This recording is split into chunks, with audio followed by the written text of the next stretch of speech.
안녕하세요. 당투브입니다. 오늘 하루도 좋은 분석으로 의미 있는 패팅 합시다. 뉴캐슬 제츠 메가더입니다. 뉴캐슬 제츠는 3-4-3 포메이션을 기반으로 점유율을 통해 경기를 설계하는 팀입니다. 킵스는 팍스 앞마무리에만 머무르지 않고 측면과 뒷공간으로 빠져나오며 수비 라인을 흔듭니다. 이 움직임 덕분에 니어포스트와 세컨볼 상황이 자주 열리며 공격 기회가 자연스럽게 늘어납니다. 로즈는 전방과 측면을 넓게 오가며 압박과 침투를 동시에 수행해 공격 전환 속도를 끌어올립니다. 바돌라토는 라인 사이에서 짧은 패스를 이어주며 공격 템포를 조율하는 핵심 연결고리입니다. 전체적으로는 점유 자체를 공격 준비 단계로 활용하는 주도형 팀 컬러가 분명합니다. 메가서 FC는 4-4-2 포메이션으로 중원 안정에 초점을 맞추는 팀입니다. 카세레스가 전진 패스와 전환으로 전개를 이끌지만 라인이 내려앉으면 선택지가 급격히 줄어듭니다. 이코노미디스는 박스 근처에서 위협적인 자원이지만 수비적인 흐름에서는 영향력이 제한됩니다. 란다조는 활동량을 바탕으로 공수 연계를 맡으나 결정적인 변수를 만들기보다는 보조 역할에 가깝습니다. 특히 원정에서는 수비 라인이 과도하게 내려가며 중원 공간 관리가 흔들리는 장면이 반복됩니다. 그 결과 버티는 시간은 길어지고 실점 이후 흐름을 되돌리지 못하는 약점이 드러납니다. 이번 경기는 초반부터 뉴캐슬 제츠가 점유와 압박으로 주도권을 잡을 가능성이 큽니다. 볼 주변의 수적 우위를 형성하며 짧은 패턴 플레이로 메가서 수비 간격을 벌려나갈 전망입니다. 깁슨의 유동적인 움직임과 로즈의 침투가 동시에 작동하면 박스 근처 위협은 더욱 커집니다. 반면 메가서 FC는 원정 특유의 낮은 라인으로 인해 중원 압박이 느슨해질 가능성이 높습니다. 카세레스의 패스가 살아나기 어려운 구도가 형성되면 공격은 단조로워질 수 있습니다. 전체 흐름과 구조를 고려하면 홈 이점을 아는 뉴캐슬 제츠 쪽으로 경기가 기울 가능성이 높습니다. 버밍엄 시티 더비 카운티입니다. 버밍엄 시티는 4-2-3-1 포메이션을 바탕으로 측면 템포를 끌어올려 크로스로 승부를 거는 홈팀입니다. 스탠스필드는 라인 사이를 부지런히 오가며 박스 안에서 타이밍을 잡는 공격수로 헤더 마무리에서 강점이 뚜렷합니다. 그레이는 터치라인에서 속도를 붙인 뒤 정확한 인프런트 크로스를 공급하며 수비와 골키퍼 사이를 집요하게 공략합니다. 측면 킥 퀄리티가 살아나는 날에는 박스 안에서 연속적인 헤더 찬스가 만들어지는 구조입니다. 중원에서는 백승호가 전환 패스로 좌우를 흔들며 템포를 조율하고 세컨볼 상황에서는 중거리 슈팅으로 변수를 만듭니다. 리드를 잡은 이후에는 소유 시간을 늘리며 흐름을 관리할 줄 아는 점도 홈팀의 강점입니다. 더비 카운티는 3-4-3 포메이션을 사용하지만 박스 안 수비 조직력에서 불안 요소가 반복됩니다. 모리스는 측면에서 드리블과 크로스로 활로를 찾지만 팀 전개 속도가 느려질수록 위협이 반감됩니다. 브루스터는 침투 타이밍이 장점이지만 중원과의 간격이 벌어지면 존재감이 떨어지는 흐름이 잦습니다. 트래비스는 빌드업의 축이지만 강한 압박을 받으면 전개가 단조로워지며 후방 순환이 길어집니다. 특히 크로스 상황에서 마커 간 역할 분담이 매끄럽지 않아 세컨볼과 프리헤더를 자주 허용합니다. 측면에 끌려 나온 뒤 하프 스페이스가 동시에 열리는 구조적 약점도 쉽게 노출됩니다. 이 경기는 버밍엄 시티의 크로스 완성도와 더비 카운티의 크로스 수비 불안이 맞붙는 구도입니다. 그레이의 킥 정확도가 살아나면 스탠스필드는 박스 안에서 반복적으로 결정적인 기회를 맞이할 가능성이 큽니다. 백승호의 전환 패스가 더해지면 더비 카운티 3백은 좌우로 흔들리며 간격 유지에 어려움을 겪을 수 있습니다. 더비 카운티는 역습을 노리겠지만 중원 전개 속도가 느려 한 번에 뒷공간을 찌르는 장면은 제한적입니다. 경기 시간이 흐를수록 크로스와 세컨볼 대응에 에너지를 소모하며 집중력이 떨어질 가능성도 큽니다. 전체 전술 상승과 홈 이점을 고려하면 버밍엄 시티가 흐름과 결과를 함께 가져갈 가능성이 높아 보입니다. 미럴 입스위치 타운입니다. 미럴은 4-4-2 포메이션을 기반으로 홈에서는 중원 압박 강도를 확실히 끌어올리며 전환 국면을 선점하려는 팀입니다. 코버는 후방에서 무리하지 않는 첫 패스로 안정감을 만들며 공격 전개가 급해지지 않도록 중심을 잡아줍니다. 네글리는 측면에서 안으로 좁혀 들어오며 하프 스페이스에서 슈팅과 패스를 동시에 노리는 움직임이 날카롭습니다. 루옹고는 탈압박과 전환 패스를 동시에 해낼 수 있는 자원으로 미럴 공격 흐름의 핵심 축이라 볼 수 있습니다. 그를 거칠 때 미럴은 롱볼보다 짧은 패스로 템포를 끌어올리며 박스 근처까지 전진합니다. 세컨볼 경쟁에서도 밀리지 않아 한 번의 전환으로 끝나지 않는 파도형 공격이 가능한 팀입니다. 입스위치는 4-3-3 포메이션을 사용하며 점유율을 바탕으로 경기를 풀어가려는 성향이 강합니다. 아기레와 펠리스트리는 측면 전진 능력은 좋지만 볼을 잃은 뒤 수비 전환 속도가 늦어지는 약점이 있습니다. 데 아라스카에타는 이선에서의 패스 감각은 뛰어나지만 라인 간격이 벌어지면 영향력이 급감합니다. 최근 경기에서는 소유권 상실 이후 미드필더 복귀가 늦어 수비 숫자가 부족한 장면이 반복되고 있습니다. 그 결과 박스 앞에서 수비와 미드필더 라인이 분리되며 가장 위험한 공간을 쉽게 내줍니다. 공격 전개 자체는 나쁘지 않지만 전환 국면에서 조직력이 무너지는 문제가 뚜렷합니다. 이 경기는 포메이션보다 공을 잃은 이후 전환 속도가 승부를 가를 가능성이 큽니다.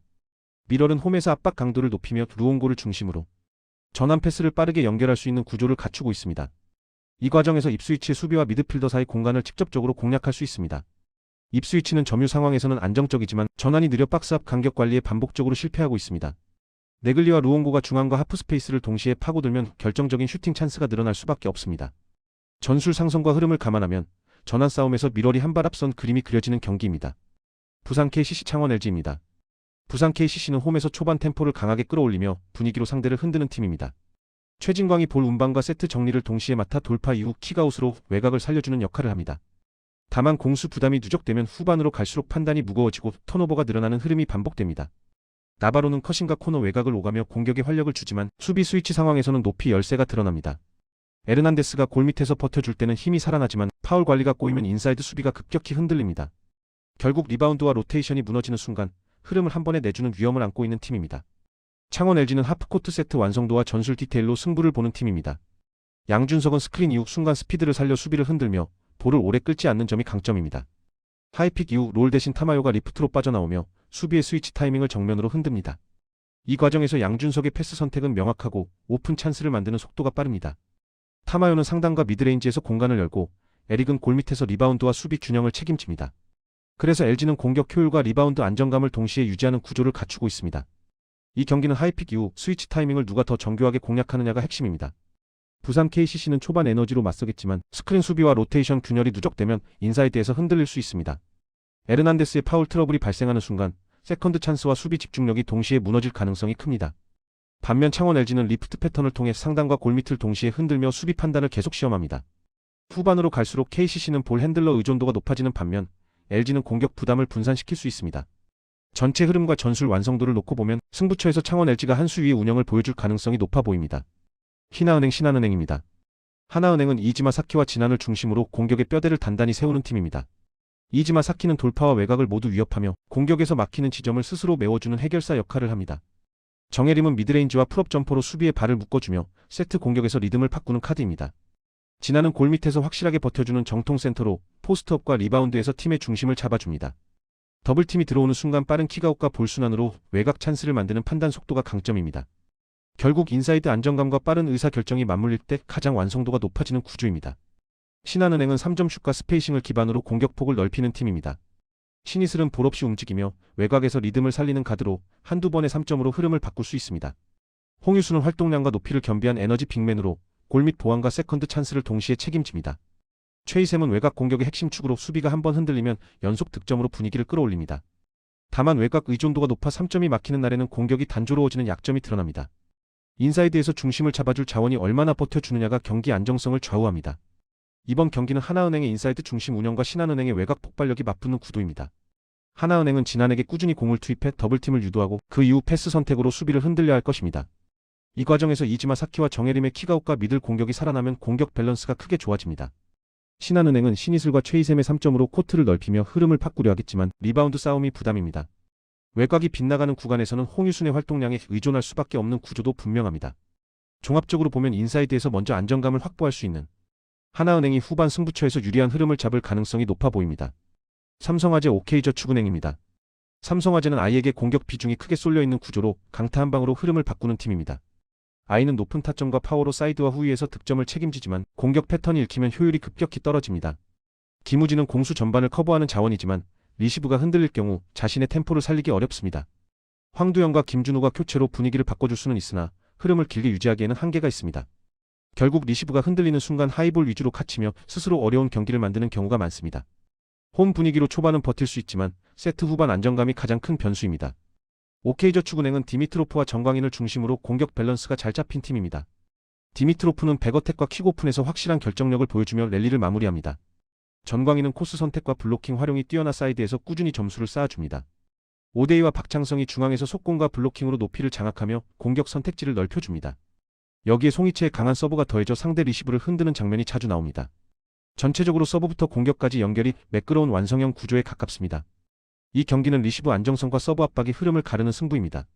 삼성화재는 초반 아이의 화력으로 맞서겠지만 리시브가 흔들리면 공격 선택지가 급격히 줄어듭니다.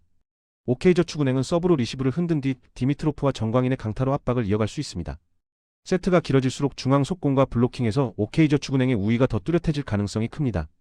삼성화재가 세트 하나를 따낼 힘은 있지만 흐름을 꾸준히 가져가기는 쉽지 않습니다.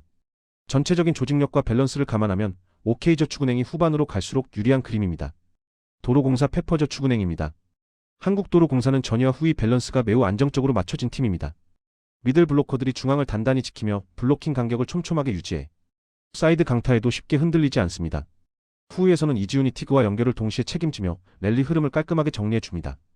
강소희는 하이볼 상황에서 과감한 결정력으로 세트의 분위기를 바꾸는 확실한 카드입니다. 모마 역시 백어택과 오픈 공격을 모두 소화하며 막히는 구간을 풀어내는 중심축입니다. 세터 이윤정의 안정적인 분배까지 더해지며 세트 후반까지 리듬이 크게 무너지지 않는 구조입니다. 페퍼저축은행은 박정아의 강타에 공격 비중이 집중되는 팀입니다. 박정아는 높은 타점과 파워로 해결사 역할을 하지만 리시브 부담이 커질수록 후반 효율이 떨어집니다. 박은선은 에너지는 풍부하지만 서브 리시브 타깃이 될 경우 첫 연결이 흔들리는 약점이 있습니다. 고예림 역시 리시브가 밀리면 공격 전환이 느려지며 강점이 반감됩니다. 임주훈은 리시브가 흔들릴 때 중앙 활용이 끊기며 사이드 위주의 단조로운 선택에 갇힙니다. 이로 인해 세트 중반 이후 범실이 드러나며 흐름을 내주는 장면이 자주 나옵니다. 이 경기는 화력보다 전후의 밸런스와 리시브 안정감이 승부를 가를 가능성이 큽니다. 한국도로공사는 중앙 블로킹과 후위 수비가 동시에 버티며 세트 전체 리듬을 안정적으로 끌고 갈 수 있습니다. 강소희와 모마에게 연결되는 볼의 질이 유지되면 공격 효율도 꾸준히 따라옵니다. 반면 페퍼저축은행은 리시브가 흔들리는 순간 박정아 쪽으로 공격이 몰리며 읽히는 패턴에 빠지기 쉽습니다. 홈 경기 흐름과 조직력까지 감안하면 세트가 쌓일수록 한국도로공사가 주도권을 잡을 가능성이 높아 보입니다. 오늘도 꼭 당첨됩시다. 감사합니다.